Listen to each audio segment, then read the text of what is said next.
Bonjour, je m'appelle Jérémias Padilla, collaborateur du projet international de secours. Nous vous souhaitons la bienvenue dans une série intitulée Agenda 2030 et Agenda.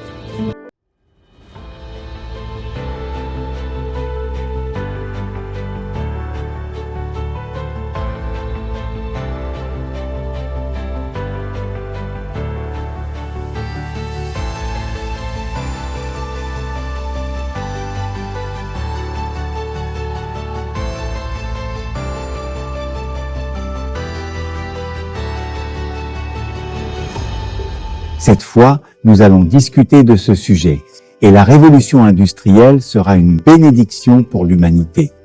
Des catastrophes naturelles telles que les inondations, les tremblements de terre, les ouragans provoquent des dégâts qui laissent des milliers de personnes sans abri, sans précieuses infrastructures de soutien social, des accidents causés par des erreurs humaines ou des phénomènes naturels. Par exemple, le tremblement de terre qui a frappé le Japon le 11 mars 2011 et le tsunami qui a suivi ont touché une centrale nucléaire, blessé des travailleurs et amené les habitants à relocaliser immédiatement pour éviter les radiations. Face à cette immense demande, la reconstruction et la construction de logements, de centres de soins d'urgence, de moyens de transport, d'assurance sont des impératifs immédiats. Dans de nombreux pays, les investissements dans les infrastructures, les transports, LAPO, irrigation, LAPO, énergie et les technologies de LAPO, information et des communications sont essentiels pour parvenir au développement durable et autonomiser les communautés. Il est reconnu depuis longtemps que des gains de productivité et de revenus, ainsi que des améliorations des résultats en matière de santé et d'éducation sont nécessaires. Investissement dans les infrastructures. Parmi les objectifs de développement durable du programme 2030, nous avons la proposition 9 qui vise avant tout à développer des infrastructures fiables, durables, résilientes et de haute qualité, y compris régionales et transfrontalières, afin de soutenir le développement économique et le bien-être humain. Un accent particulier est mis sur un accès abordable et équitable pour tous. Deuxièmement, promouvoir une industrialisation inclusive et durable et augmenter considérablement la contribution de LAPO, industrie à LAPOS, emploi et au PIB des APOS. Ici, 2030, en fonction des conditions nationales, et doubler cette contribution dans les pays les moins avancés. Troisièmement, améliorer l'accès des petites industries et autres entreprises, en particulier dans les pays en développement, aux services financiers, y compris au crédit accessible, et les intégrer dans les chaînes de valeur et les marchés. Quatrièmement, dès ici à 2030, moderniser les infrastructures et transformer l'industrie pour les rendre durables et utiliser les ressources plus efficacement, promouvoir, l'adoption de technologies et de procédés industriels propres et écologiquement rationnels et amener tous les pays à agir en fonction de leurs capacités respectives. Cinquièmement, accroître la recherche scientifique et renforcer les capacités technologiques du secteur industriel dans tous les pays, en particulier dans les pays en développement, notamment en favorisant l'innovation, en augmentant sensiblement le nombre de personnes engagées dans la recherche et le développement pour 1 million d'habitants et les dépenses publiques et privées d'ici à 2030. En bref, en termes de recherche et de développement, l'agenda 2030 propose que les infrastructures soient plus sûres et plus accessibles à tous, que les petites entreprises aient accès à des prêts bancaires pour améliorer, que la recherche soit accrue et que l'industrie soit meilleure qu'Internet. Extension pour améliorer la recherche. Ces ODD sont présentés comme une feuille de route pour la prospérité humaine et le développement national.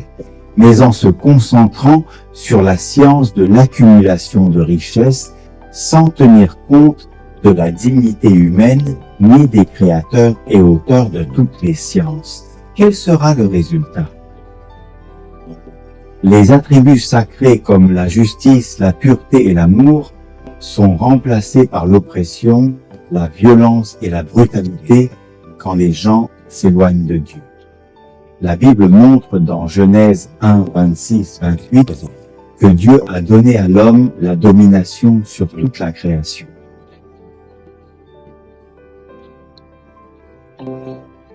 Et la responsabilité de prendre soin d'elle.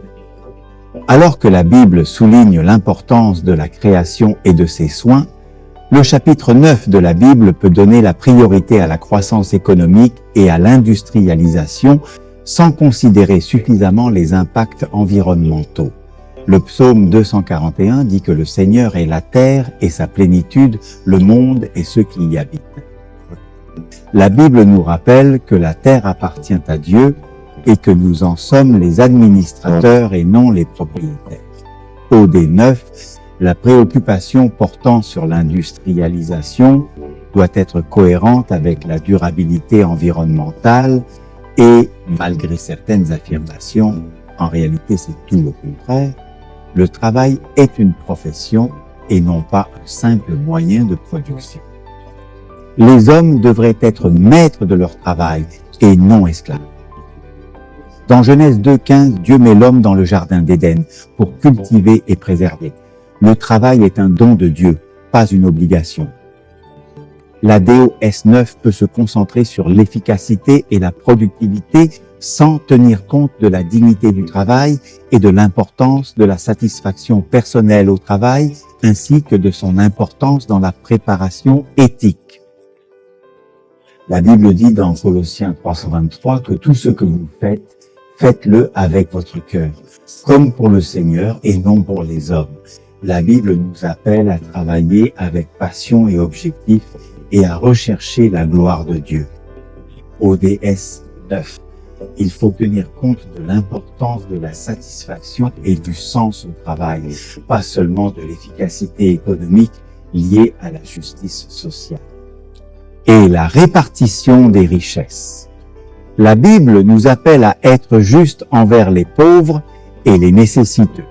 L'industrialisation peut entraîner des inégalités sociales et la concentration de la richesse entre quelques mains. DOS 9 devrait envisager les mécanismes de garantie.